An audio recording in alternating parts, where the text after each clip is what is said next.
Uh, Welcome to EPG Pathshala. I am Jyoti Prasad Chatterjee, Associate Professor in Sociology, Barakpur Rashtraguru Surendranath College, West Bengal, India. I will be talking about various approaches to social movements, and of course this is within the overall general paper of social movements in India. So what are the different approaches, what are the differences between those approaches? That will be the basic motive or objective of this presentation. Now, sociological approaches, there are a number of sociological approaches to study social movements, like the Marxist approach, the structural functional approach, Gandhian approach, the resource mobilization theory, the relative deprivation theory, and all these try to explore the dynamics of social movements. So the Marxists, they continue to fuel the working class movements. As we know that Marx has talked at length about class exploitation. So the Marxists, they continue to fuel the working class movements in the nation states, although there has been a heavy blow to class based movements after the collapse of the Soviet Union and in the socialism in the Eastern Europe or during the 1990s. Now, as the Marxian perspective sees the society, that society is the arena of social inequality, so its approach reflects on how such inequality creates conflict and causes revolutionary sort of changes. Now, the private ownership, that is the basic bone of contention within the Marxist sociology of conflict, that private ownership and primitive accumulation of property and capital, labor exploitation, economic inequality, all these which are inbuilt in capitalism, that geared up the Marxian optimism for revolutionary social movements in the modern history. So all this, the vices of capitalism as seen by the Marxists, they are the prime movers of the class movements. Now, working class or the proletariat with their labor power, they can mobilize collective action against capitalist class or the bourgeoisie, who owns the means of production, and by virtue of their ownership of means of production, they also control the relations of production. Now, what Marx believes is that all the classes of capitalist society, they will combine or they will ultimately get polarized into two large blocks. One is the haves, that is composed of the bourgeoisie, and the have-nots, composed of the proletariat. So ultimately all the classes will be polarized into two large camps or large blocks. Now, such polarization when is possible? It is possible only when the proletariats are able to develop their class consciousness, that they initially they have a sort of consciousness which is not very, they are unconscious at the beginning. That is the stage termed by Marx as class in itself, that is a kind of unconscious class. But under such conditions or under a due course of development, the proletariat, they acquires class consciousness, they gets transformed from what class in itself to class for itself, and this class for itself stage indicates a level of consciousness where a revolutionary movement can be thought of or can take place. Now, what we see is that there are different Marxist theories.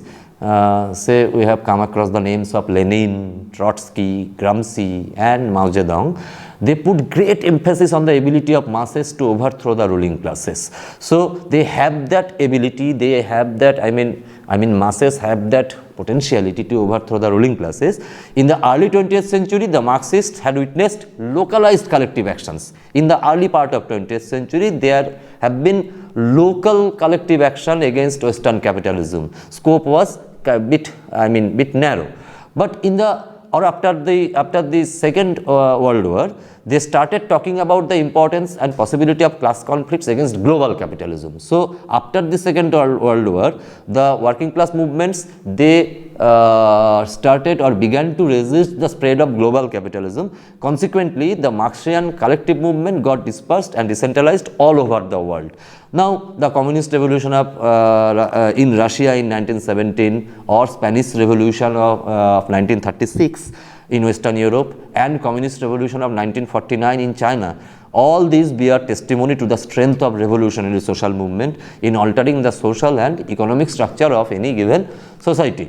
So, the Marxists, they normally expect that the nature of the struggle of the oppressed should be violent. As the exploiter class, they would hardly surrender their power without violence. So, it is normally that counter or resisting that power often involves counter violence. Yet, it is true that often it is not a necessary condition that revolutionary movement would be violent. So, violence may be there, but that is not a necessary condition. It depends upon the state response, it depends upon the propertied class, that if they take recourse to violence, then counter violence from the proletariat can be expected. So, in that case revolution can be violent, but it is not a necessary condition that revolutionary movement would be violent.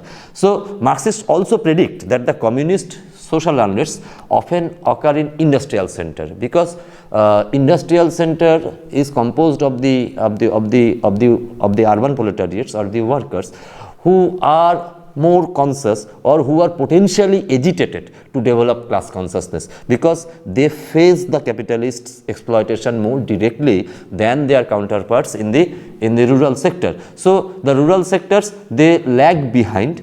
The rural sectors, they lag behind consciousness of the urban proletariat. So, in the rural sector or in the agrarian sector, the peasants, as we have mentioned about the peasants in many different types of discussions, that peasant movements or farmers movement, the peasants in agricultural fields have less chance. It's not that they cannot be involved in revolutionary movement, but it is always in the urban centers or the industrial working class, they are in the leading front of the revolutionary movement. So, it should be noted that the oppressed or repressed workers in Russia and impoverished peasants in China. So, in Russia, the movement was led by the repressed workers or oppressed workers, and in China, it was led by the impoverished peasants. So, in one case, it is under the leadership of the workers in Russia,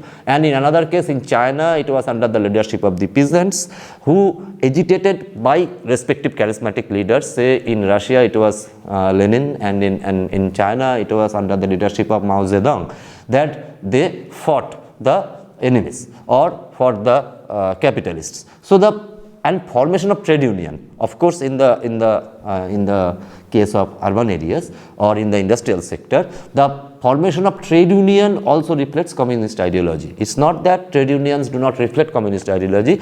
It trains workers in class struggle. Trade unions, basically, they are the trainer.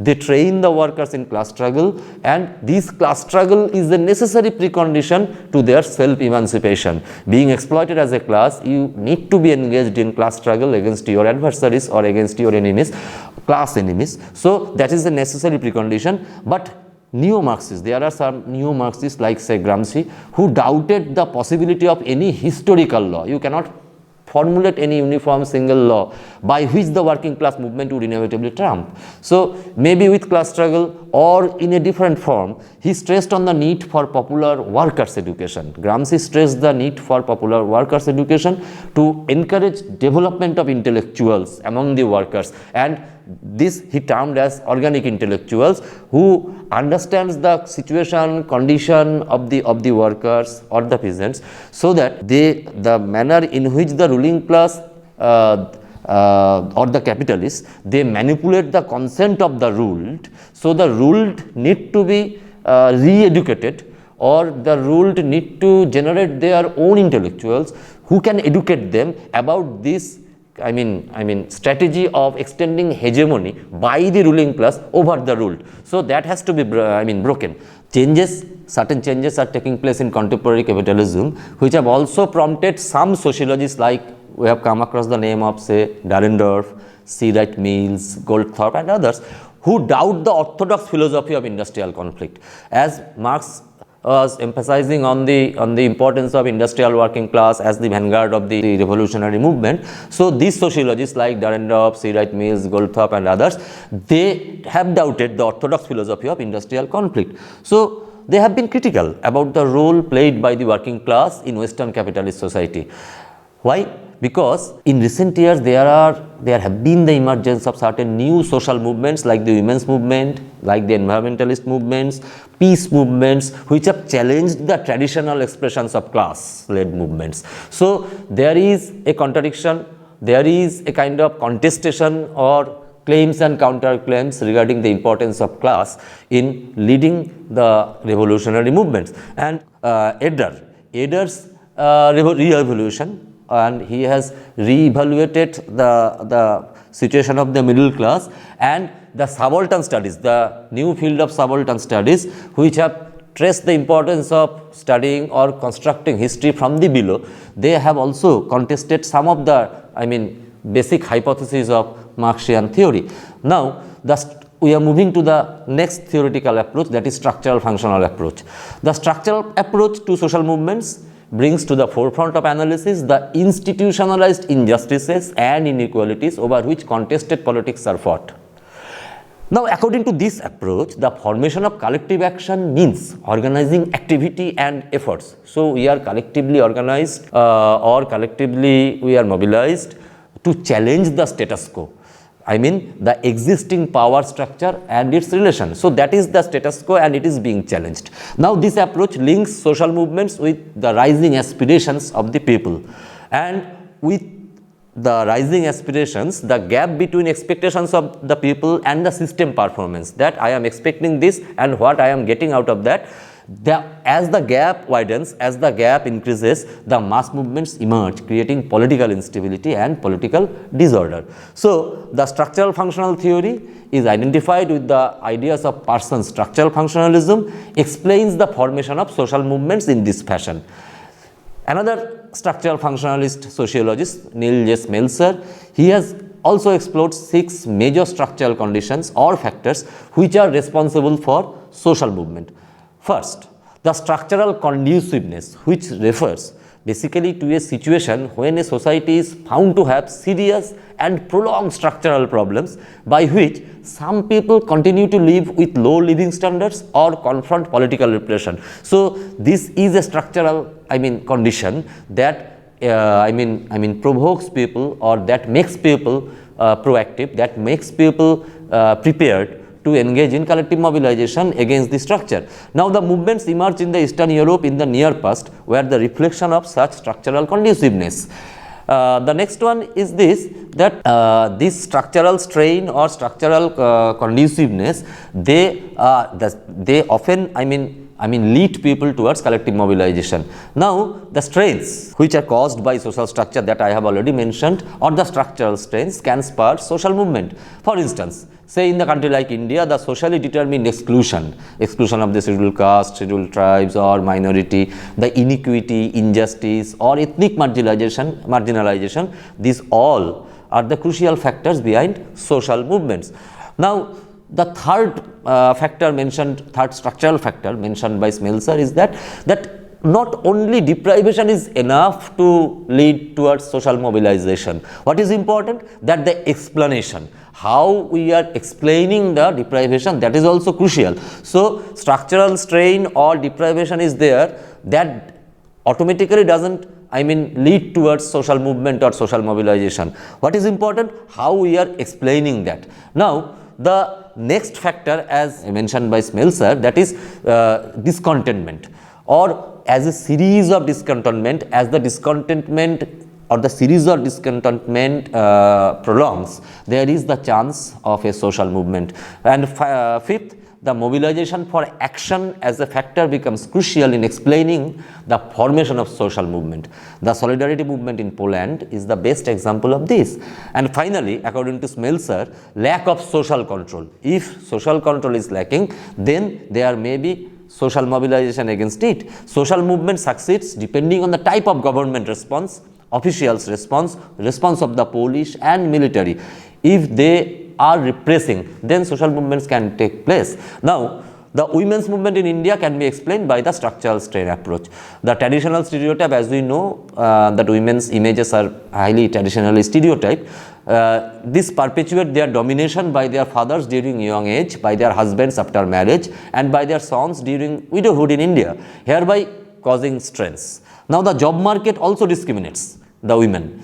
Gender discrimination affects her choice of education, occupation, and to the extent that even she cannot decide her marriage partner.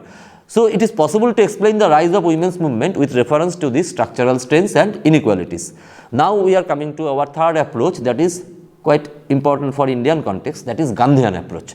Now, Gandhian movement against racial discrimination in South Africa and against peasant exploitation, class repression, British rule, untouchability or gender discrimination in India have evolved some innovative trends. The non-violent, principally Gandhiji was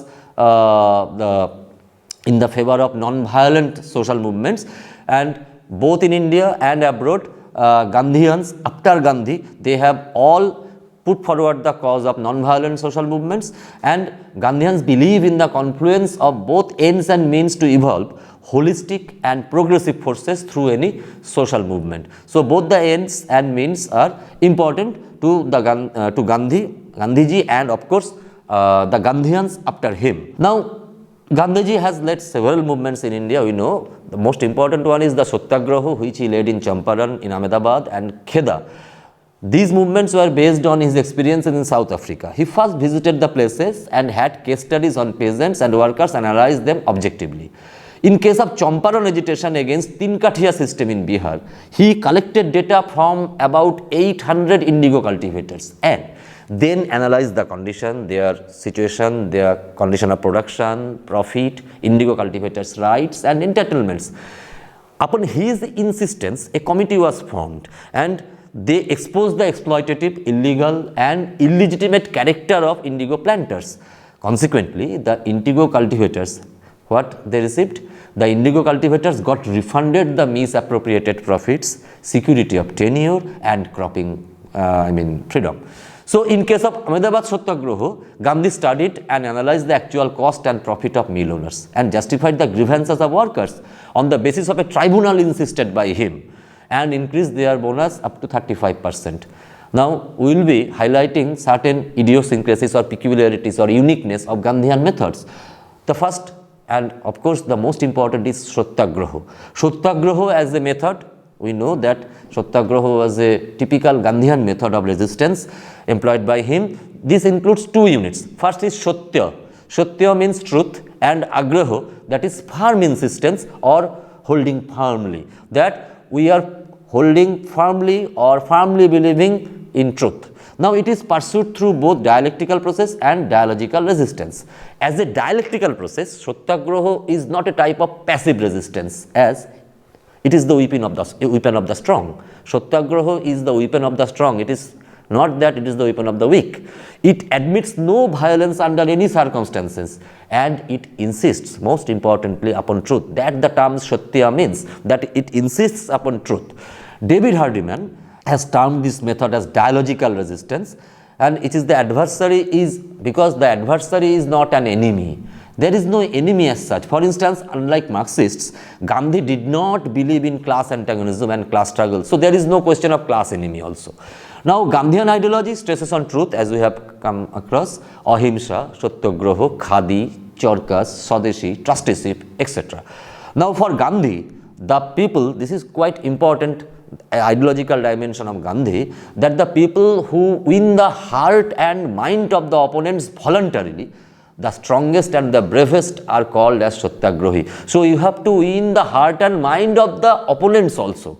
He applied his unique strategy of fast unto death in many notable occasions, like after 1922 Chauri Chaura incident, 1934 communal award incident, and in 1947 Hindus and Muslims communal violence that took place in Bengal and Delhi. The Gandhian approach to conflict resolution hence goes beyond the approaches of conflict management and dispute settlement of modern type.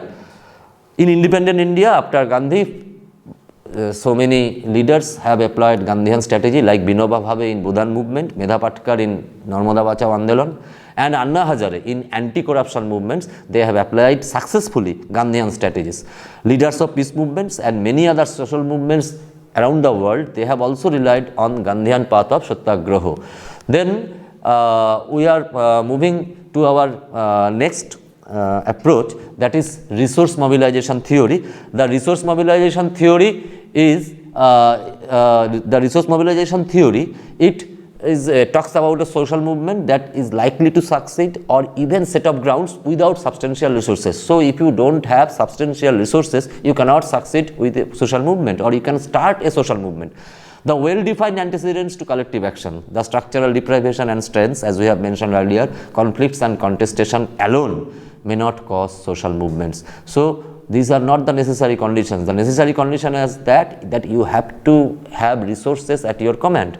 The effective and efficient use of resources, it may be human resource, it may be social, physical or financial resource, that can drive social movements. Social movements result or emanates out of these resources. Now, deprivation theory is there, and unlike this theory, resource mobilization approach points out that though deprivation is indispensable, deprivation has to be there, but it requires mobilization of resources to cause social movements. Now, both internal and external resource mobilization contribute in the formation of social movement. Resource may be internal, may be external. If the insiders lack adequate resources, then the outsiders may instill them. So, for instance, we can see that the black poor people may be united by the white activists, or the females may be organized by the males. So, the males are supplying the important resources to the women's movement. So, that is external resource. Now, the internet, including social media, Facebook, Twitters, political campaign through YouTube, these are all used as vital resources to organize any social movement. Now, we are moving to another important approach of social movement, that is relative deprivation theory. This relative deprivation theory, Edgar has explored this in his famous book Why Men Rebel, that why people engage in political violence. That was the question before Gar. And how do regimes respond to? He examines the psychological frustration aggression theory. To him, frustration always not necessarily lead to violence, but only when it becomes sufficiently prolonged. Then relative deprivation drives collective violence depending upon the intensity and scope of deprivation. That is the basic issue, that how do you feel the deprivation, that will lead you towards collective mobilization. And this relative deprivation term was first used by Samuel Stauffer and later by Robert Martin to refer to a situation where the persons perceive that they have less than they deserve. That is the important thing with relative deprivation theory. So, Gar has always tried to explain why individuals, group and communities join social movements, and he has outlined 3 types of deprivation. The first one is decremental deprivation, the second one is aspirational deprivation, and the third one is progressive deprivation. What decremental deprivation means? That when value capabilities of a given population decline due to one or several national disasters. To Gar, the success of Bolsheviks in Russia in seizing powers, that Bolsheviks seized power in Russia in 1917, was largely due to decremental deprivation. Russian people suffered from enormous material and human sacrifices during the First World War, and that led towards decremental deprivation. Now, aspirational deprivation occurs when the value capabilities of a group remain constant while the value expectations increase. Finally, progressive deprivation occurs when value capabilities stabilize or decline after a period when value capabilities and value expectations have increased together. Gar cites the examples of rioting in colonies when liberalizing tendencies and reforms did not result. So, in the study of social movements, the sociological approaches which we have discussed in this present discussion, in spite of their divergences, there are divergences, they can become a theoretical guide for comprehending the dynamics of social movements. You can understand that what is a social movement, how can we analyze the social movements, what are the underlying trends of the movements through adhering to these approaches. Now, a reassessment of the approaches that we have undertaken in this module that definitely articulates a prospect or throws a better scope for understanding for the sociology of revolution. So, in the study that or throughout the approaches, what we have seen is that all the approaches, be it the Marxian or the Gandhian or the structural functional or the resource mobilization theory or the relative deprivation theory. What are the theories may be? First thing is that there is collective mobilization. The question is how to understand, how to analyze collective mobilization, and the theories differ in this viewpoint, that the Marxists define or analyze it from the standpoint of class, where resource mobilization theory analyzes it from the standpoint of resource, that how or what amount of resource you have in your or at your command, what resource you can employ, that will determine whether there will be a social movement or not.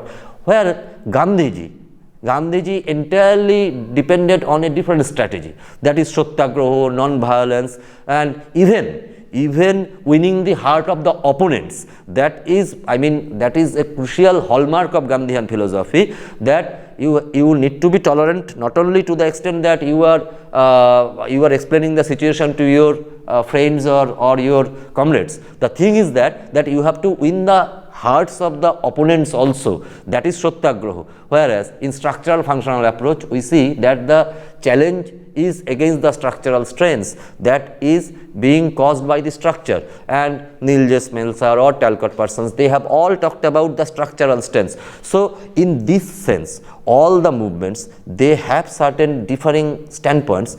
It is true that they all analyze collective mobilization from their different standpoints, but we need to understand the core analytical thrush of all these approaches, how these approaches differently view the social mobilization or collective mobilization, which we know as social movements at the field, because movements take place at the field.